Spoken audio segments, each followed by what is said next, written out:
प्रेमानंद महाराज जी जो हैं वो इतना सडनली क्यों उनके बारे में चर्चा होने लगी है? मुझे सबसे ज़्यादा मैंने उनकी जो पहली वीडियो देखी थी तो अनियन गार्लिक पे बात कर रहे थे और मैं सात्विक खाना खाती हूँ, मैं 99% ऑफ टाइम नहीं सात्विक से अलग हटती हूँ, पर ना हमेशा मैंने देखा कि लोग जिस तरीके से अनियन गार्लिक को ट्रीट करते हैं कि अरे पाप है खाना, ऐसा है वैसा है, भक्ति जगत, उन्होंने इतना सिंपल तरीके से बताया था कि देखो भाई, हमारा काम है, हम वैराग्य का जीवन जीते हैं, हम भक्ति का जीवन जीते हैं, हमें एक तरीके की मानसिकता चाहिए, हमें हर वक्त शांत रहना है, हमें मेडिटेट करना है, हम तप करते हैं तो हमें जिस तरीके का भोजन खाना पड़ता है हमें वो ही खाना पड़ेगा।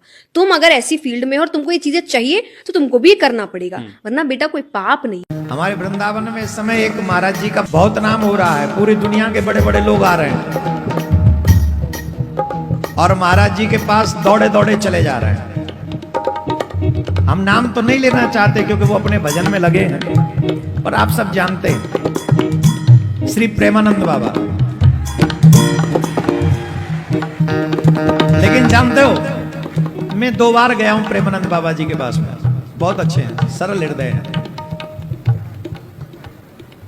और जब मैं जाता हूं तो ब्रजवासी में निष्ठा कैसी होनी चाहिए साधु की, वो मैं उनमें देखता हूं, वो जानते उस बात को। हम तो पापी हैं, अधम हैं, तुच्छ है, कोई बल नहीं। अब वो महाराज प्रेमानंद जी महाराज तो बहुत भजनानंदी। एक महात्मा है जो बहुत बढ़िया से सत्संग कर रहे हैं, पूज्य श्री प्रेमानंद जी महाराज। हमने उनके बारे में सुना कि सुबह 3 बजे से सत्संग करते हैं और लोग सोचते हैं कि 3 बजे तो वहां कौन जाएगा, पर सुनने वाले ऐसे प्रेमी है महाराज, 3 बजे वहां बैठने की जगह नहीं रहती, इतने सुनने वाले वहां पहुंच जाते हैं। बाबा प्रेमानंद महाराज, वो जो तुम बाबा देख रहे हो वो बाबा तो जा चुका है कब का। ये बाबा प्रेमानंद को जो आप देख रहे हो ना, इस वक्त साक्षात श्री कृष्ण उनके शरीर में विद्यमान है। अब बाबा उसमें नहीं है, वही अंदाज बोलने का, वही रॉब वाला तरीका, वही लोगों से कहना कि बाहर निकलो। वो जो डॉक्टर ने कहा था कि बाबा आज से 17 साल पहले कि बाबा तुम 2.5-2 साल और रहोगे, तो बाबा तो 2.5 साल बाद चले गए। इस देश में ऐसी बड़ी घटनाएं घटी हैं, जिसको जिसको मौका मिले जाके साक्षात कृष्ण का दर्शन कर ले बाबा प्रेमानंद के रूप में वृंदावन में। वृंदावन के एक महापुरुष, सुनने जैसे महापुरुष है, नाम पर बहुत बोलते हैं, गजब, मुझे बहुत अच्छा। वो कहते हैं कि कोई सिद्धांत की जरूरत नहीं, कोई यम नियम की जरूरत नहीं, तुम नाम लो, तुम नाम चलो, राधा का नाम लो, दुर्गा का नाम लो, राम का नाम लो, केवल नाम। वो कहते हैं कि एक घड़ी मानी 24 मिनट, 24 घंटों में केवल 24 मिनट तुम्हारे जो इष्ट देव उसका नाम लो, भाव जगे न जगे कोई चिंता नहीं, इससे मोक्ष मिले, धंधा ठीक से चले, रोग मुक्ति हो, ये सब सोचना बंद कर दो, वर्तमान जीवन में तुम्हें शांति मिलेगी। जब से लोगों ने वो वीडियो देखी है कि प्रेमानंद जी आपको टीका कर रहे हैं, मिल रहे हैं आकर, और आप उन्हें इतने प्यार से छोटे बच्चों की तरह कर रहे हैं, तब लोगों को एक्चुअली पता चला कि उनके भी कोई गुरु है। कि बहुत अच्छा लगता है कि आज बच्चे ने हमारे ने इतनी तरक्की करी है, और तरक्की खुद नहीं, लोगों को जोड़ना ही सबसे बड़ी तरक्की है। भटके हुए जीवों को दिशा दिखाई। हम तो खूब उस बच्चा को आशीर्वाद दें में कि खूब जीवन बढ़े और ऐसे ही भटके हुए जीवों को सही दिशा दिखाता रहे। एक बाबा है प्रेमानंद जी, उन्होंने एक बात बता रहा, सबको समझा रहे थे, जब आप सक्षम है तो कहीं पे भंडारा या प्रसाद में इतना क्यों ऐसा लगता है जैसे कभी नहीं खाए। उनका समझाना गलत नहीं, 5 दिन के 1 दिन हुमाच के खा जाओ, वो किसके लिए आप बताओ, असहाय लोग के लिए। आप वृंदावन के एक अद्भुत संत हैं श्री प्रेमानंद बाबा, उनकी किडनी दोनों खराब हो गई तो लोगों ने कहा कि आप ये निकलवा कर दूसरी डाल लो। कई भक्तों ने कहा हम अपनी दे देते हैं। उनकी वाणी सुनकर के आपके रोंगटे खड़े हो जाएंगे। वो हाथ जोड़कर बोले देखो भाई, हम अपनी किडनी नहीं निकालेंगे। अरे बाबा मर जाओगे। बोले जो श्री जी को करना होगा कल होता हो आज हो जाए। एक किडनी हमारी कृष्ण है, दूसरी किडनी राधा है, हम अपने अंदर से कृष्ण राधा नहीं निकाल सकते। इस समय आप सब जानते हैं, आप देखते भी होंगे, इस समय उनका जलवा चल रहा है, जलवा। और हमारे देखो, हम तो उनको प्रेमानंद बाबा को, हम हमारे वृंदावन में रहते हैं वो, इसलिए हम एक तरह से उनको इस वक्त सनातन के भीष्म पितामह की श्रेणी देते हैं इस समय। और राधा रानी की विशेष कृपा है उन पे। कृपा तो देखो सब पे होती है, राधा रानी की उन पे विशेष क्यों है? कृपा तो हम पे भी है राधा रानी की, आप सब पे भी है, लेकिन उन पर विशेष क्यों है? उन पर विशेष इसलिए है कि उनका एक नियम मुझे बहुत प्रिय लगता है, जो राधा रानी की वजह से ही है। क्या? वो वृंदावन को छोड़ के नहीं जाते थे। वो वृंदावन को छोड़ के, उनके पास कितने कितने ऑफर आते हैं कि महाराज चलो कुछ आप वहां प्रवचन करना। पता है हमारे यहाँ कहा जाता है कि हम जैसे वक्ता जो कथा करते हैं, जो वृंदावन को छोड़ के कभी कहीं जा रहे हैं, कभी कहीं जा रहे हैं, कभी कहीं जा रहे हैं, हमारे वृंदावन में ऐसी मान्यता है कि उनको किशोरी जी भेजती है ब्रज से बाहर जाओ। क्यों? बोले ये तुम्हारी सजा है। वृंदावन से बाहर जाना वो हम लोगों के लिए एक तरह से सजा है। अच्छा, ये राधा रानी क्यों हमको सजा देती है? ये कि हमको वृंदावन से बाहर भेजने की सजा देती है। हमसे कोई भूल में, कोई चूक में, कोई अपराध बना, ठीक है, मैं सब वक्ताओं की बात कर रहा हूं, जो बाहर जाते हैं, कोई अपराध बनता है, राधा रानी कहती हैं इस अपराध को मिटाने जाओ। क्यों? क्योंकि प्रचार करो कृष्ण नाम का, उससे तुम्हारा एक तो तुम्हारे पाप खत्म हो रहे हैं, एक जो लोगों के पाप हैं उनको भी खत्म करो और वृंदावन छोड़ के जाओ। लेकिन प्रेमानंद बाबा वृंदावन को नहीं छोड़ते हैं, इसीलिए किशोरी जी की उन पर बहुत बड़ी कृपा है।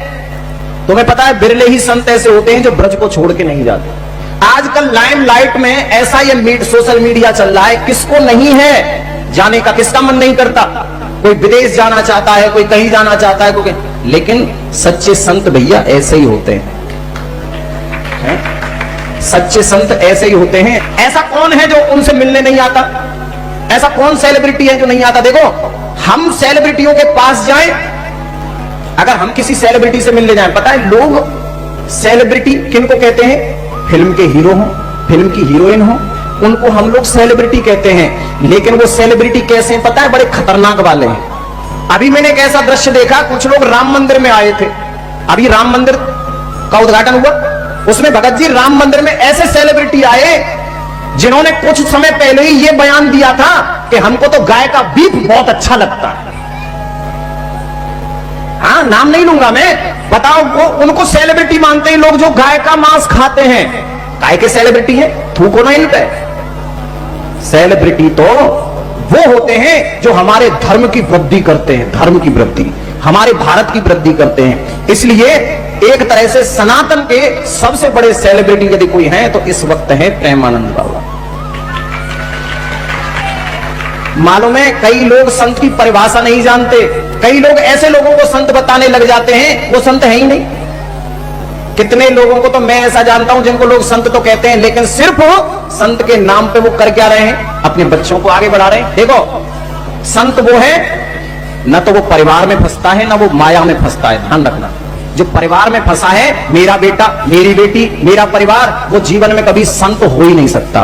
प्रेमानंद बाबा की विशेषता यही है, उनमें परिवारवाद भी नहीं है, ना कोई उनके आगे है ना कोई उनके पीछे है। जैसे हमारे उत्तर प्रदेश के मुख्यमंत्री हैं योगी जी, एक तरह से प्रेमानंद बाबा योगी भी हैं। और उनकी एक और विशेषता है भगत जी, वो फालतू के फॉलोवर बढ़ाने के चक्कर में फालतू के प्रवचन कभी नहीं देते। बहुत से लोग फॉलोवर बढ़ाने के चक्कर में जाने क्या क्या करते हैं, कैसी कैसी चीजें डालते हैं, लेकिन वो सिर्फ राधा नाम, वृंदावन की महिमा, ब्रजवासियों की महिमा। कोई ब्रजवासी आज उनके पास चला जाए, उठ के साष्टांग चरणों में लेट जाते हैं वो, ये उनकी विशेषता है। क्यों? क्योंकि वो मानते हैं ऐसा कि ब्रजवासी साक्षात कृष्ण का ही रूप होता है। ये उनकी विशेषता, और उन जैसी विशेषता शायद बिरलों में ही मिलती है। इसलिए प्रेमानंद बाबा को हम सब एक बार प्रणाम करते हैं, जिन्होंने आज राधा नाम को, वृंदावन धाम के नाम को, ब्रज के नाम को आज सितारों से भी ऊंचा कर दिया है। पता है कितनी भीड़ तो उनकी वजह से वृंदावन में आ रही है, कितनी भीड़। और ये चमत्कार ही है जो आप किडनी वाली बात कर रहे हैं ना, ये वास्तव में चमत्कार है। कोई बिना किडनी के इतने दिन तक जिंदा नहीं रह सकता। लेकिन मैंने आपसे कहा ना, विश्वास सबसे बड़ी चीज है। मैं आपसे आज यही मांगता हूं, कुछ करना या मत करना, भगवान में विश्वास जरूर करना, भगवान पे कभी शंका ना करना। भगवान पे विश्वास करोगे तो सब कुछ मिलेगा। वो एक मुझे लाइन याद आ गई, शंका का रावण लंका के रावण से भी ज्यादा भयानक है। शंका का जो रावण है ना, वो लंका के रावण से भी भयानक होता है, जो हमारी समझदारी का अपहरण हमारी आंखों के सामने करता है। रावण ने तो सीता का हरण किया था, माता का, उस वक्त किया था जब भगवान नहीं थे। लेकिन ये जो शंका का रावण है, ये तो हमारी आंखों के सामने हमारी समझदारी का हरण कर लेता है, अपहरण कर लेता है। इसलिए समय समय पर सत्संग के द्वारा, भगवान के भजन के द्वारा इस शंका के रावण को मिटाते रहो। अच्छा, मैंने आज विचार किया, एक चिंतन आज हमने किया। हम रोज ही चिंतन करते हैं, रोज ही विचार करते हैं। आज हमने एक विचार किया, आज हमने एक चिंतन किया कि देखो, यदि किसी को जुखाम है, सर्दी है, तो उसे डॉक्टर ठीक कर सकता है। किसी को टीबी की शिकायत है, टीबी की बीमारी है, तो डॉक्टर उसे ठीक कर सकता है। मतलब सामान्य जो बीमारियां शरीर में उत्पन्न होती हैं, वो सारी बीमारियां डॉक्टर शायद ठीक कर सकते हैं। पर कोई कहे कि हमें बहुत क्रोध आता है, डॉक्टर साहब इसकी दवाई दे दो, तो क्या दुनिया के किसी भी डॉक्टर के पास गुस्से की दवाई है? बताओ। दुनिया के किसी भी डॉक्टर के पास कोई व्यक्ति कहे कि हम बहुत लोभी हैं, तो क्या उस लोभ की दवाई है? कोई व्यक्ति कहे हम बहुत कामी हैं, तो क्या उसकी दवाई है? नहीं। संसार में सारी बीमारियों का इलाज डॉक्टरों के पास है, पर काम का, क्रोध का, लोभ का, अहंकार का, कोई कहे हमें बड़ा अहंकार है, इसका कोई इलाज डॉक्टर साहब करो, कोई इलाज नहीं। सच कहें तो दुनिया के डॉक्टर तो सामान्य बीमारियों का इलाज करते हैं, पर भागवत तो वो डॉक्टर है जो आपके काम, क्रोध, लोभ का इलाज करके आपको सदा सदा के लिए इस बीमारी से मुक्त कर देती है। अरे काम सताए किसी को, ये भी तो एक बीमारी है। क्रोध परेशान करे, ये भी तो एक बीमारी है। लोभ परेशान करे, ये भी तो एक बीमारी है। ये भी तो हमें जीने नहीं देते ना।